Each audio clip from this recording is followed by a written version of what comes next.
Hello everyone.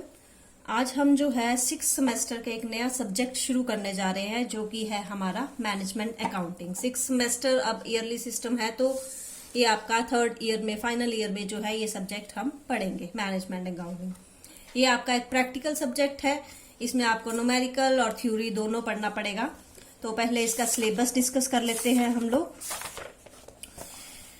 इसमें आपके जो है वो 5 यूनिट्स आएंगे और हर यूनिट में से आपके दो क्वेश्चंस एग्जाम में आएंगे, जिसमें से आपको एक करना होगा, यानी कि आउट ऑफ 10 आपको 5 क्वेश्चंस करने होंगे।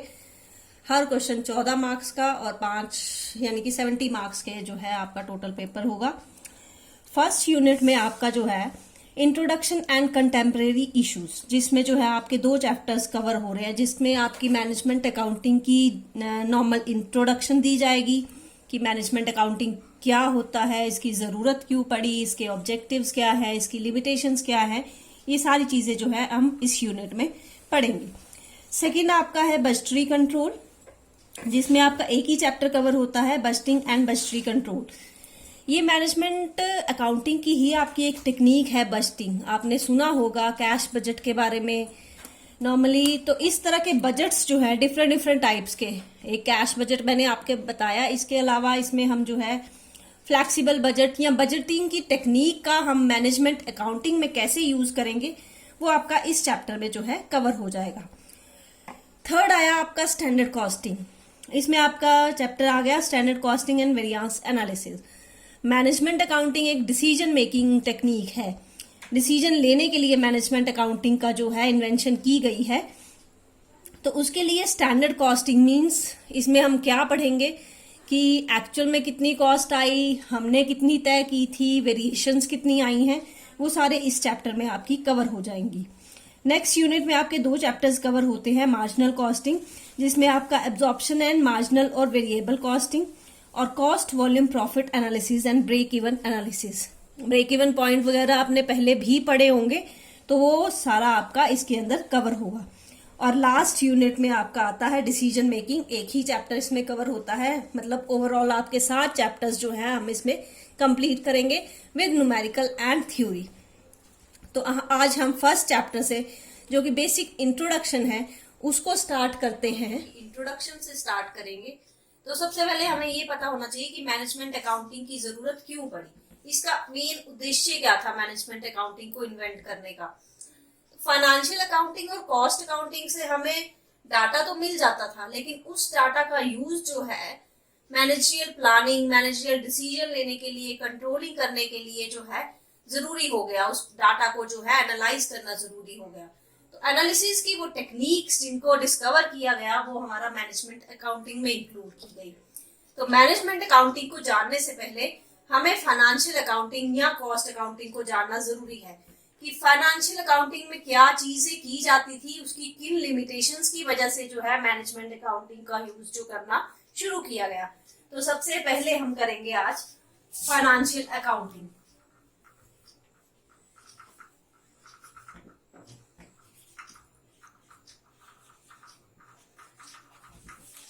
फाइनेंशियल अकाउंटिंग आप लोग पहले भी फर्स्ट ईयर में पढ़ चुके हैं, तो आपको पता होगा कि फाइनेंशियल अकाउंटिंग में जो है हम डाटा को, ट्रांजैक्शंस को रिकॉर्ड करते हैं, उनको एनालाइज करते हैं, उनका लेजर पोस्टिंग करते हैं, ट्रायल बैलेंस बनाते हैं और एंड में जो है उसका एनालिसिस, इंटरप्रिटेशन जो है किया जाता है।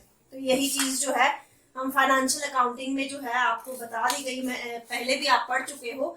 तो फाइनेंशियल अकाउंटिंग की क्या मेन फंक्शंस जो थे जो कि फाइनेंशियल अकाउंटिंग में परफॉर्म किए जाते थे। पहला फंक्शन आ गया आपका recording of information. Recording of information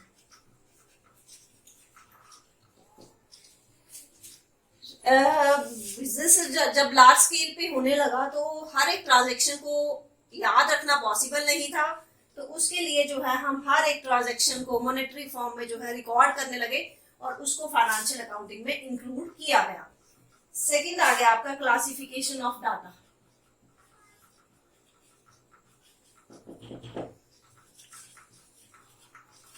जैसे कि आपको पता है क्लासिफिकेशन में क्या करते हैं, पर्टिकुलर अकाउंट के डाटा को अलग क्लास में रखा जाता है, मींस लेजर पोस्टिंग की जाती है कि कैश अकाउंट में सारी कैश एंट्रीज, सेल्स अकाउंट में सारी सेल्स एंट्रीज, उसमें हम जो है डाटा को क्लासिफाई करते हैं। थर्ड आ गया मेकिंग समरीज।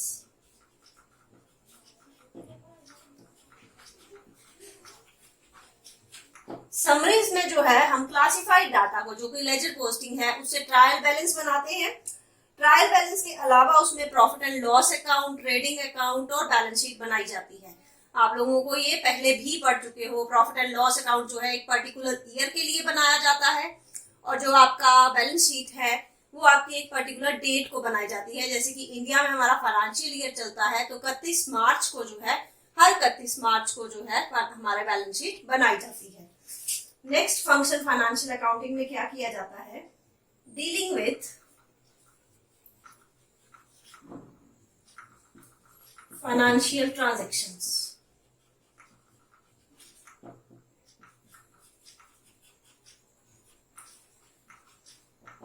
कि फाइनेंशियल अकाउंटिंग में सिर्फ उन्हीं ट्रांजैक्शंस को इंक्लूड किया जाता है जो कि मॉनेटरी फॉर्म में होते हैं। नॉन मॉनेटरी ट्रांजैक्शंस हालांकि वो भी उतने ही मायने रखते हैं। एक मैनेजर पूरी स्किल के साथ काम कर रहा है, वो वर्कर्स को इनकरेज कर रहा है काम करने के लिए, उसका इफेक्ट कंपनी पे पड़ता है, पर उस मैनेजर की स्किल को जो है हम मॉनेटरी फॉर्म में इंक्लूड नहीं कर सकते, इस वजह से उसको फाइनेंशियल अकाउंटिंग में इंक्लूड नहीं किया जाता। नेक्स्ट आ गया इंटरप्रेटिंग फाइनेंशियल इंफॉर्मेशन।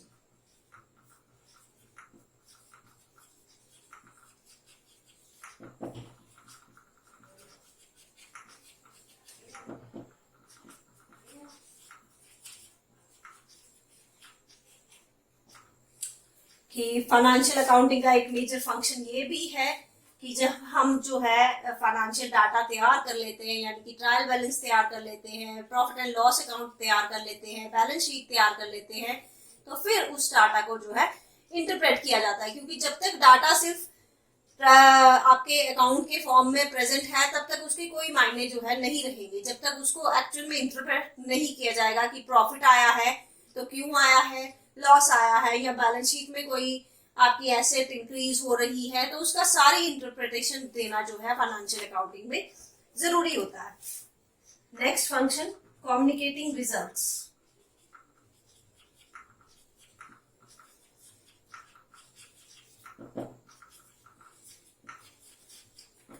जब सारी इंटरप्रिटेशन और बैलेंस शीट, ट्रायल बैलेंस सब तैयार हो गया, उसके बाद रिजल्ट्स को कम्युनिकेट करना भी जरूरी है। और इसके लिए कंपनीज जो है अपनी फाइनेंशियल रिपोर्ट्स जो कि 31 मार्च के बाद बनाई जाती हैं, उनको पब्लिश करवाती है, जिसके थ्रू जो है जो भी रिलेटेड है कंपनी से, चाहे वो ऑनर्स हैं, चाहे जो क्रेडिटर्स हैं, उन सबको जो है फाइनेंशियल रिजल्ट कम्युनिकेट उन रिपोर्ट्स के थ्रू जो है किया जाता है।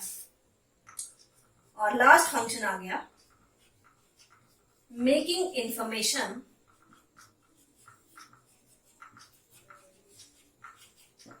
More reliable. फाइनेंशियल अकाउंटिंग में जो इंफॉर्मेशन प्रेजेंट की जाती है, जो डाटा प्रेजेंट किया जाता है, उसको ज्यादा रिलायबल बनाने के लिए कुछ अकाउंटिंग स्टैंडर्ड्स को फॉलो किया जाता है। तो इंडिया में अब इंटरनेशनल जो अकाउंटिंग स्टैंडर्ड्स है वो फॉलो किए जाते हैं, ताकि डाटा में सिमिलैरिटी रहे और वो रिलायबल रहे। अदरवाइज आप एक साल कोई और टेक्निक अपना रहे हो डेप्रिसिएशन की, नेक्स्ट ईयर कोई और टेक्निक अपना रहे हो, तो वो डाटा जो है आपका सिमिलैरिटी ना होने के कारण जो है रिलायबल नहीं होगा, ट्रस्टवर्दी नहीं होगा। तो ये फंक्शंस थे आपके फाइनेंशियल अकाउंटिंग के। इसके अलावा जो है हम लिमिटेशंस करेंगे फाइनेंशियल अकाउंटिंग की।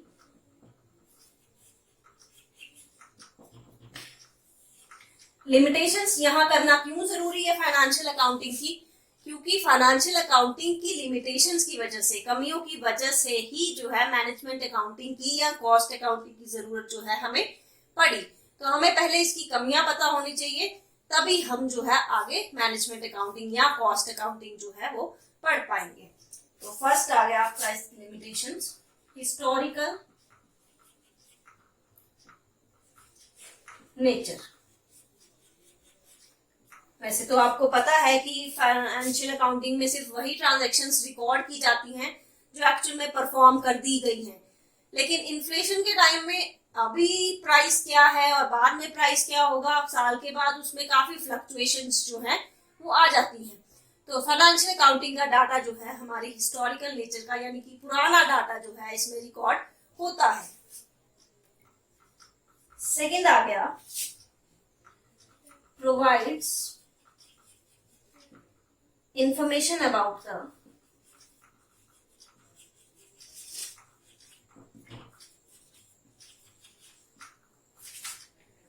concern as a whole।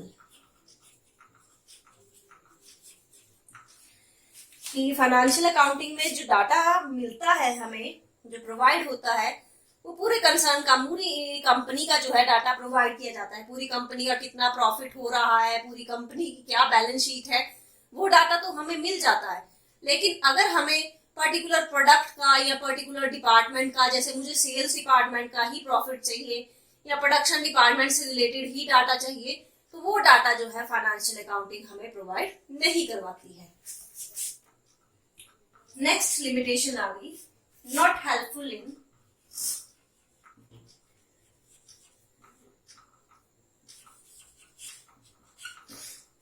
Price fixation.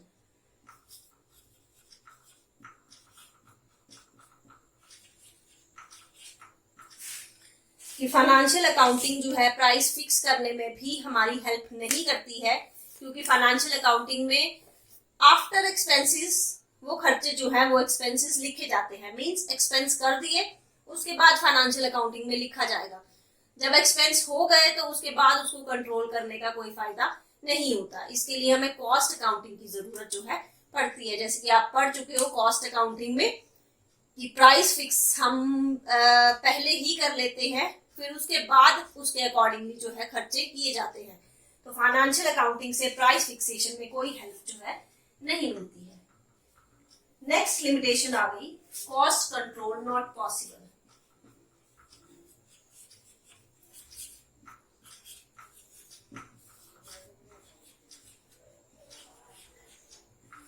कि कॉस्ट को कंट्रोल करना भी फाइनेंशियल अकाउंटिंग में पॉसिबल नहीं हो पाता।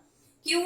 क्योंकि इसमें जब कॉस्ट हो चुकी है तब लिखी जाती है, उससे पहले उसका कोई जो है डाटा एनालिसिस जो है नहीं किया जाता है कि ये कॉस्ट कितनी पड़नी चाहिए थी। उसके बारे में जो है फाइनेंशियल अकाउंटिंग में कोई एनालिसिस, कोई इंटरप्रिटेशन जो है नहीं होती है। जब कॉस्ट हो गई तो उसी टाइम जो है लिख दी जाती है, उससे पहले जो है उसका फाइनेंशियल अकाउंटिंग में कोई लेखा जोखा नहीं होता। नेक्स्ट लिमिटेशन आई आपकी, appraisal of policies not possible.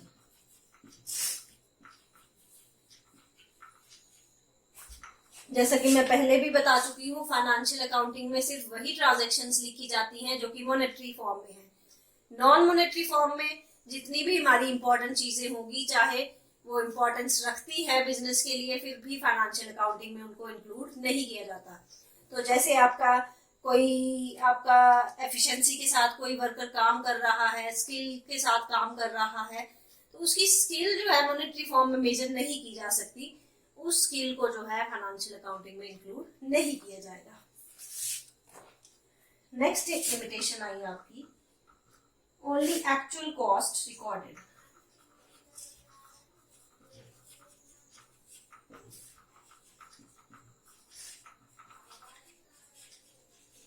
Financial accounting में वही कॉस्ट रिकॉर्ड की जाती है जो एक्चुअल में खर्च की गई है, जबकि साल के बाद इन्फ्लेशन के कारण अगर उसकी कॉस्ट इंक्रीज कर दी गई है तो वो कॉस्ट जो है वो इन्फ्लेशन का जो इफेक्ट पड़ेगा प्राइस पे, वो कॉस्ट जो है फाइनेंशियल अकाउंटिंग में इंक्लूड नहीं की जाती। नेक्स्ट लिमिटेशन,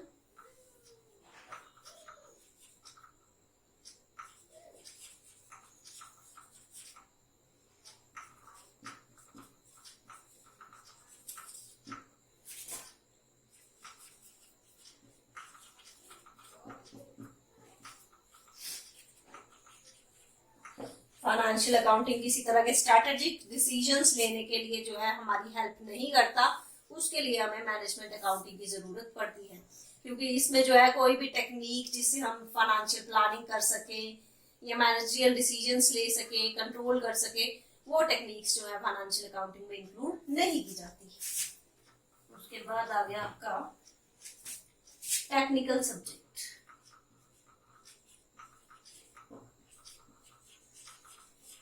फाइनेंशियल अकाउंटिंग एक टेक्निकल सब्जेक्ट है, मींस इसके लिए आपको लेजर पोस्टिंग, ट्रांजैक्शन रिकॉर्ड करना, किसको डेबिट करना है, क्रेडिट करना है, बैलेंस शीट में कौन सी चीज कहाँ पे आएगी, वो सारी नॉलेज होना जो है जरूरी है। तो एक नॉन टेक्निकल इंसान जो है फाइनेंशियल अकाउंटिंग नहीं कर पाएगा। नेक्स्ट लिमिटेशन आ गई आपकी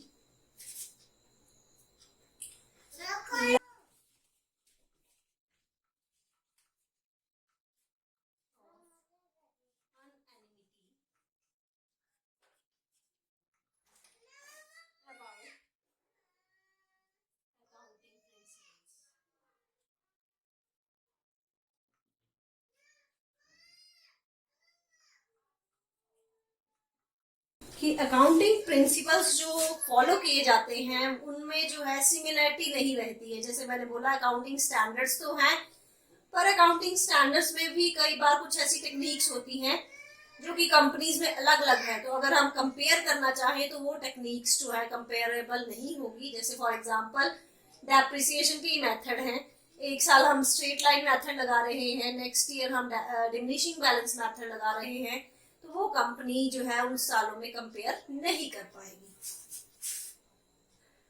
और लास्ट आ गया आपका चांसेस ऑफ मैनिपुलेशन।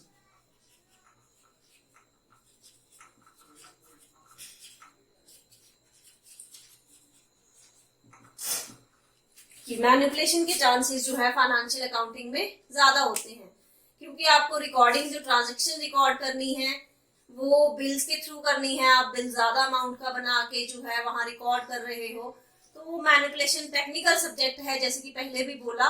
तो जिसको टेक्निकल नॉलेज है वो इस तरह की मैनिपुलेशन जो है कर सकता है। तो आज हमने फाइनेंशियल अकाउंटिंग के फंक्शंस और उसकी लिमिटेशंस के बारे में पढ़ा। नेक्स्ट टॉपिक में हम जो है कॉस्ट अकाउंटिंग के बारे में पढ़ेंगे और फिर उसके कंपैरिजन के साथ मैनेजमेंट अकाउंटिंग को जो है उसको कंपेयर करेंगे कि मैनेजमेंट अकाउंटिंग में एक्चुअली इन दोनों ब्रांचेस को, फाइनेंशियल और कॉस्ट अकाउंटिंग को, किस तरह से हेल्प करते हैं डिसीजन मेकिंग के लिए, कि फाइनेंशियल अकाउंटिंग और कॉस्ट अकाउंटिंग का डाटा लेके जो है वो मैनेजरियल अकाउंटिंग में डिसीजन मेकिंग प्रोसेस कैसे की जाती है।